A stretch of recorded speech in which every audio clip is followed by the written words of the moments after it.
Hello again, I'm Robert Fifth, and there's a thread going around with Vinyl Community videos, 5 albums that changed my life. And it's been going on for a while. It kind of dies down, and then some more people will upload videos, so it's kept going, so I'm going to join in on that. Here are 5 albums that changed my life, and I've noticed that when people do these videos, they're more referring to, their life changing, as in their musical tastes are expanding, or their eyes are being opened to like how great music is, or something like that. So some of these albums are well, kind of like that. But 5 albums that changed my life, and I just want to clarify the rules here. It doesn't have to change your life for the better necessarily, right? Okay, 5 albums that changed my life. Number 1, I've mentioned before in several videos that I was obsessed with music from an extremely young age, like 2 years old. I had my little clothes and play. I loved playing records and tapes. It's all I wanted to do. I didn't care about toys or action figures or sports or Saturday morning cartoons or any of that. I just wanted to listen to music. And I got my music from yard sales usually, so it was kind of a random thing. My mother was not interested in buying me brand new records for $6.99, $5.99 at that time, so everything came from garage sales. I would only be able to pick out the records I wanted, usually birthdays and Christmas. So I'd gone through my little phases, oldies and Elvis, and then Kiss, Monkees was before that. I didn't really get into the Beatles until a little bit later, when I was like 9 years old. Because, K-Tel Records didn't have Beatles on there. People were not selling their Beatles albums at rummage sales. They were keeping those. So I didn't discover the Beatles until I was around 9. And when I did, I was obsessed with the Beatles. That's all I wanted to hear. One of the earliest albums I got was the Beatles' Real Music compilation that came out in 1982 with this fantastic inner sleeve that shows all of their American releases. And when I got this, I wanted my goal was to get each and every one of these. Now, when you're only getting records that you can pick out for your birthday and Christmas, it's going to take a while to get all those. Now, a couple of them I did manage to get from a garage sale, like Rubber Soul. But, and this is not the album that changed my life. We'll get to that. But, yeah, so, birthdays and Christmas. Looked forward to them every year. My birthday's in late September, so birthday and Christmas kind of, we're only a few months apart. And so Christmas time comes around, I got that, you could see the record under the tree for like a week. I knew what it was. I loved, ever since I've been 3 years old or whatever, seeing that 12 by 12, flat square wrapped up. I knew that was a record, or, I knew what the shape of a tape was, if that was wrapped up. And I was just like, oh my God, I cannot wait until Christmas. And when you're a little kid, you know how Christmas is. Every day is like, a week. Because it just goes so slowly leading up to Christmas, when I can finally open that present, and I know it's a record. I know it is. Cannot wait. It's going to be and at this time, it's like, oh man, it's going to be a Beatles record. They know how much I love the Beatles. And so all, this time drags on, and I'm so anxious. And this, year after year, this happens, where it's like, oh my God, it's like a yearly thing every Christmas.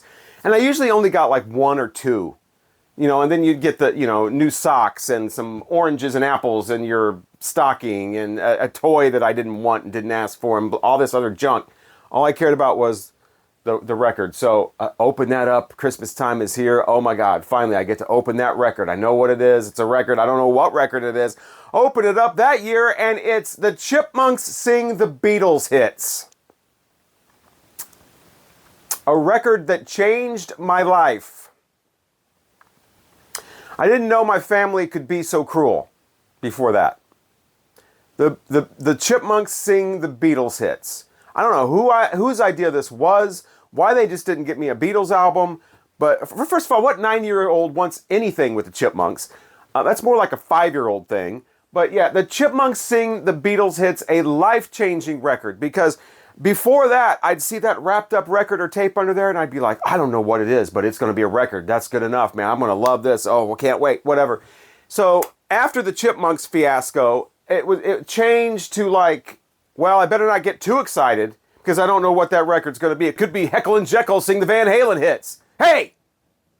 So there was the pre-Chipmunks Sing the Beatles Hits Christmases, where it's all like fairy dust and like glowing, majestic imagery of what that album could be. Oh, wow. And then I have my post-Chipmunks Sing the Beatles Hits era, where, okay, it's a record, so, but I better not get my hopes up too much. The hopes are always tinged. Get ready for a little disappointment. It could be another ridiculous album that I did not want, did not ask for. Why don't you just give me what I want?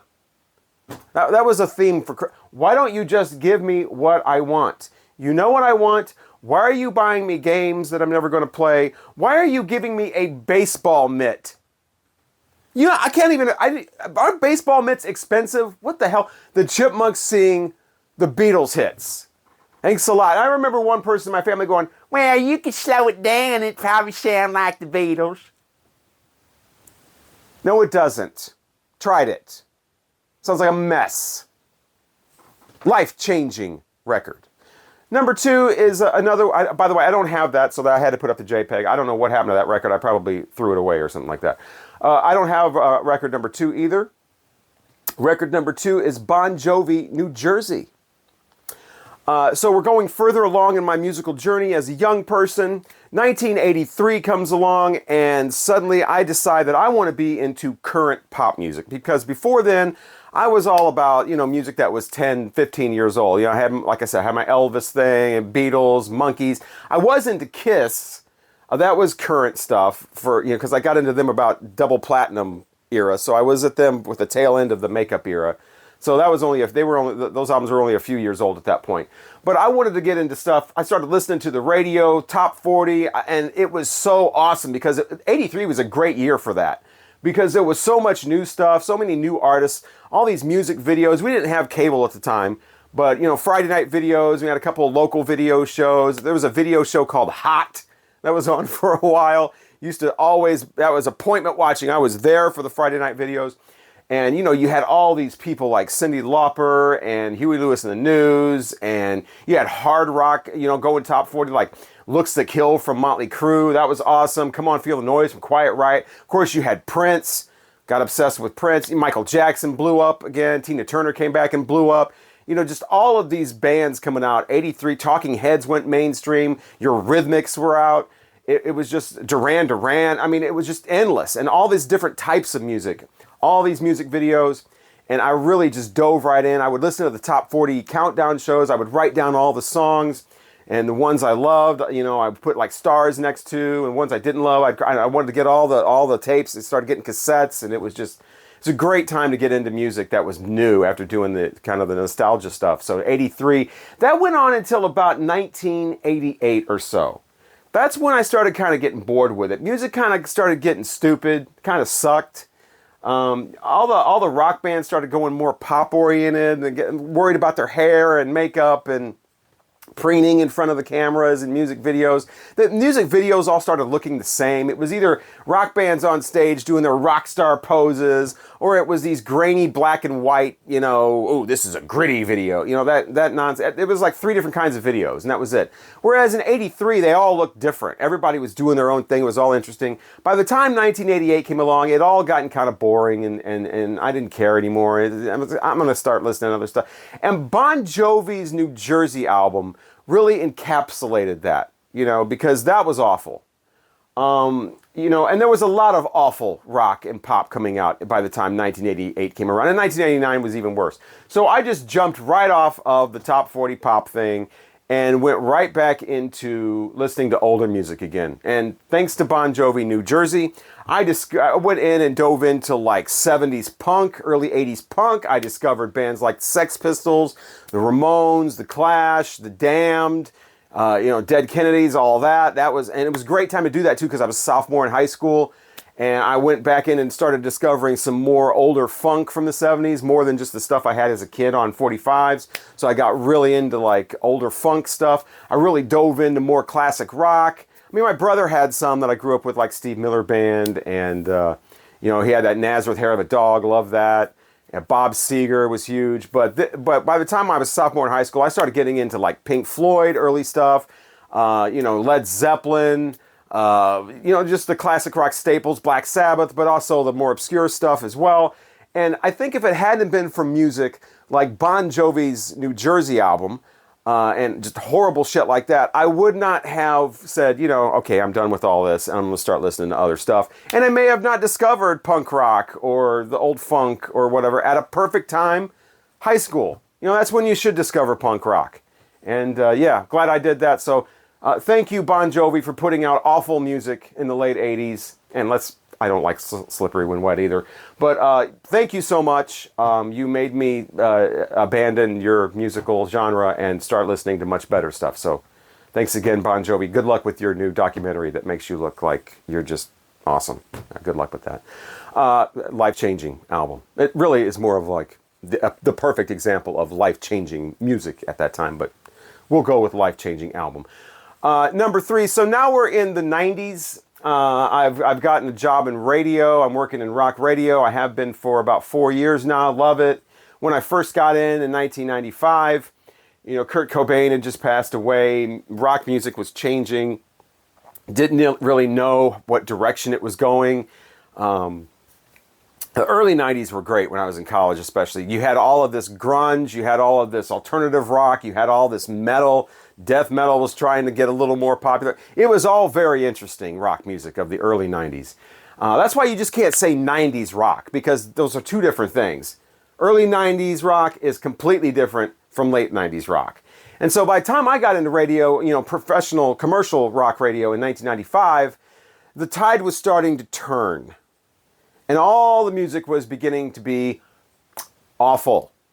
You know, grunge was dying out. We're in the, now it's called the post-grunge era. We're in the new metal era. You know, new is N-U with an umlaut over the, you know, not just the word new, but actually a genre called new metal. That's all horrible. We're back to, you know, wearing makeup and, you know, clown makeup, and we're back to singing about stupid shit like, you know, my girlfriend doesn't understand me, she's a bitch, you know, oh, well, you know, all the great stuff about early 90s rock, where it was all this kind of different kind of sounds and experimentation and just going out on a limb, and all these great new bands were breaking through to the mainstream. All that's over. Now we've got nonsense like Limp Bizkit and just people being obnoxious. You got, I don't know, it just goes on and on. The list goes on and on. You got like bands like Stained, awful. All the grunge stuff is gone. We got like Kid Rock, you know, party kind of stuff like that. But other than that, you don't, it's not really anything to really delve into. You just a couple of singles is all you need. Cowboy's okay. The rest of it I could take or leave. I don't need a guy, you know, by the time the later 90s came around, he was basically just taking a Metallica song and screaming over the top of it. That's another thing. Metallica was great in the 80s, early 90s. I even don't mind the Black Album, but by the, you know, the Load and Reload, they were becoming like a self-parody. Everything was James Hetfield's vocal stylings and I'm a bitch, ah! You know, and that kind of stupid stuff. And so everything just started to be really, really horrible. Now, I didn't know why at the time, but I figured it out later on. I was given some clues and was talking to some record reps and things like that, and we all kind of agreed. 3 things made rock music horrible in the late 90s. First of all, the death of Kurt Cobain threw everything into his tailspin, and then radio, you know, was looking for what's going to be the next thing, and labels were looking for what's going to be the next thing. The thing number 2, huge impact, was the Radio Consolidation Act of 1995, which meant that a corporation could own as many radio stations as they wanted. Before there was a limit on that. Now it's like you've got huge corporations just gobbling up all these independent radio stations. And there were really only about 3 big companies doing it. And so like you had 3 companies that pretty much owned every radio station in the country. So now instead of individuals programming the radio stations and everything being kind of regionalized and everybody, you know, super people passionate about music that wanted to work in radio so they could be a part of that, which is what you had, now post-1995, you have just huge corporations just owning everything and just, it's all corporate. Number 3, labels doing the same thing. You had the big corporate labels gobbling up all these other labels, and suddenly every label like, you know, A&M and anything, Geffen, all these labels were a part of a bigger organization. And it was really just 3, Sony, BMG, Universal. That's it. Those are 3 labels. There were no other labels. And these labels owned all the other labels.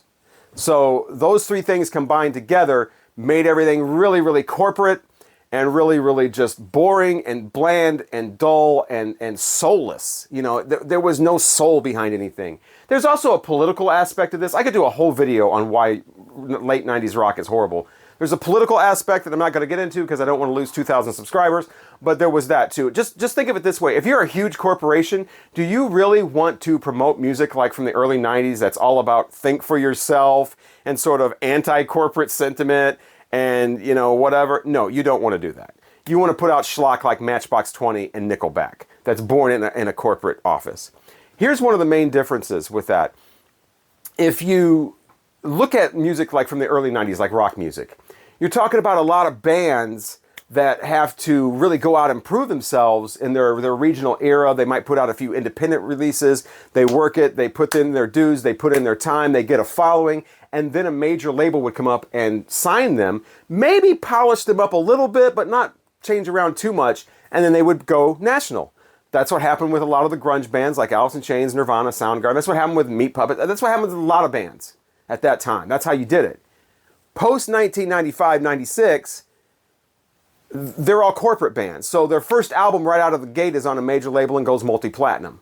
That's, the Matchbox 20s of the world. That's these bands that are basically born in a corporate office. They've all got the big producer that's working with everybody. They've all got the radio remixes that are remixed by, what's his name, Todd Lord Alge or whatever. They've all, it's all very, very factory, very assembly line. And that's how it was in the late 90s. All of these bands, I don't care how extreme they were, none of them are singing about anything that means anything. It's all just nonsense. I mean, Puddle of Mud, for God's sakes.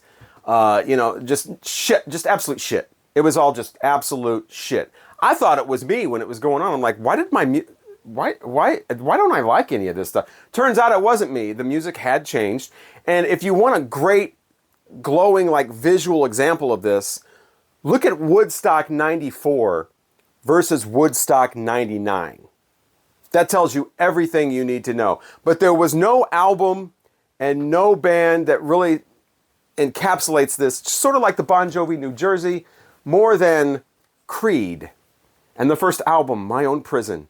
I used to do a Sunday night show on this radio program where I would play everything. 2 hours, I would play everything that just was released as a single that week. It was sort of like appointment listening where people would just kind of listen and then go, okay, here's everything. I know what I like, I know what I don't. I would play all this stuff that we weren't going to play in normal rotation. I would even play some local acts, and people really got into it. This is before the internet went, there was music on the internet. You could just listen to anything you wanted at any time. So to hear all the new stuff, no matter if it was not really hard enough for us to play or some of the stuff was kind of out of format, I would play it all on this Sunday night show. I got this, what was My Own Prison, I think was the first single. And I didn't even think it was good enough to play on the Sunday night show. I thought it was awful. Terrible. Just bland, boring. I created my own prison. There were so many songs that sounded like that at the time.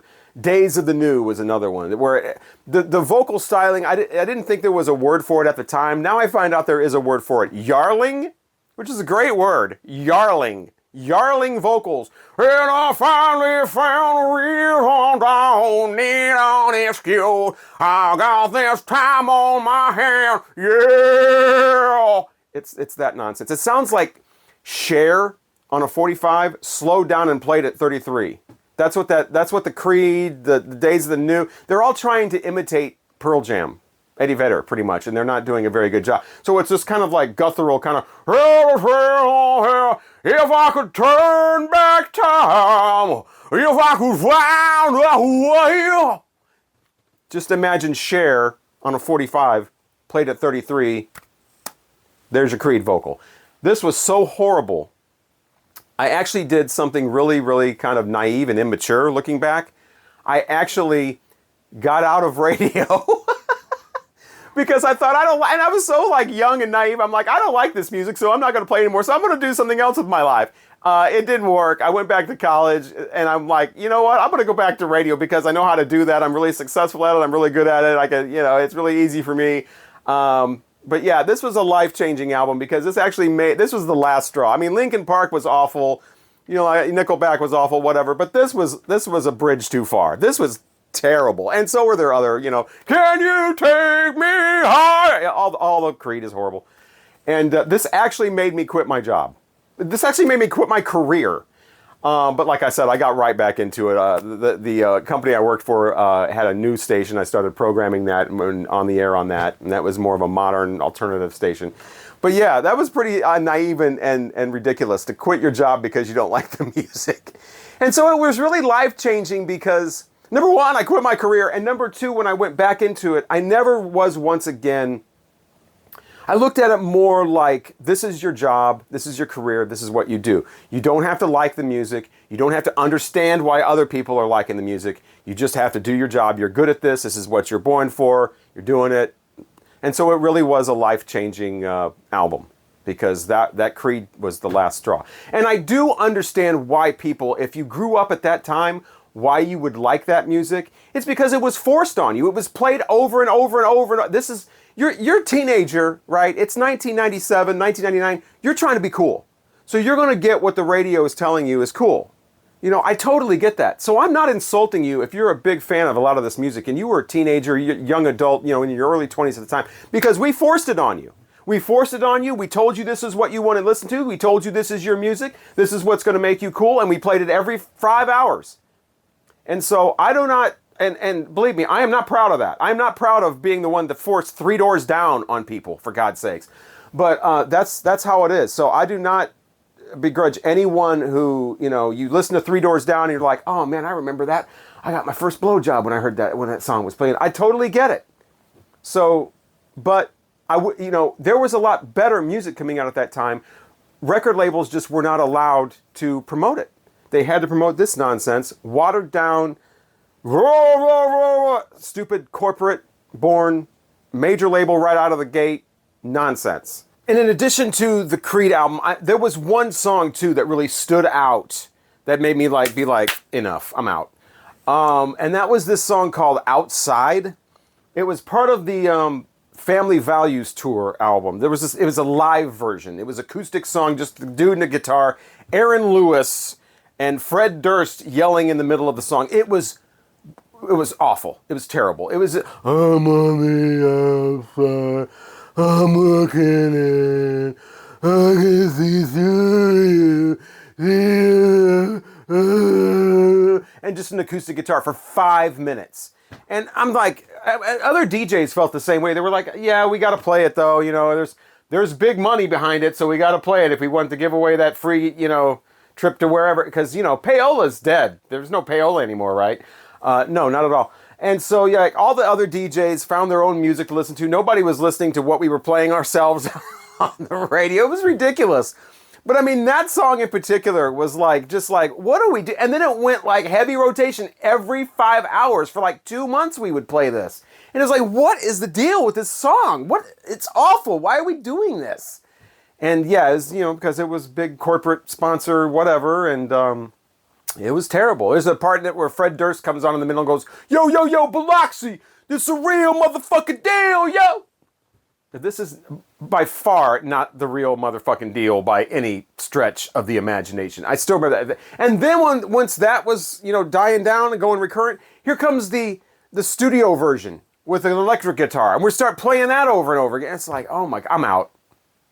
Enough. I'm out. So this went on for years and years, you know, pretty much the late 90s, 2000s. And it's really nice to be back in a situation now where there's all this great new rock and new music coming out. It's not all under this corporate umbrella anymore. There's all kinds of ways, if you're a band or an artist, to get your music heard and get it out there. There's still some like full-on corporate stuff like Lana Del Rey or whatever for pop music. But I mean, for the most part, you can seek out your own stuff. There's not this monolithic thing that's dictating here's what's hot right now and that's it. You know, you can find your own path, and a lot of people like myself are doing that. New music is great to discover once again. And like I've always said, with the vinyl community videos especially, you can have people suggesting their favorite music, and it's all like this more of this community type thing. And so that's great that we are back to that again, and we don't have this whole like late 90s 3 corporations over everything dictating this is what we're going to be listening to today. And so, yeah, life-changing album, that Creed. Number 4, The Black Crowes and Shake Your Moneymaker. Now I'm not talking about an album overall, because this is a great album, especially from 1990. There was a lot of junk come out in 90, and this was basically hearkening back to just bare bones rock and roll sound. I like their second album a lot more than this. The Southern Musical Harmony Companion, I think, is brilliant. This is pretty good.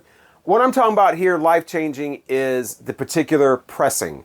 This is a 2015 pressing of this. And so this is the literal record. Changed my, I don't know if it changed my life. It certainly changed my outlook on vinyl and buying vinyl. because this sounds absolutely horrible. And if you go to Discogs or someplace like that and read reviews of this, it is notorious for sounding horrible. The giveaway is it's got a sticker on it, and the best thing it can say is 180 gram vinyl.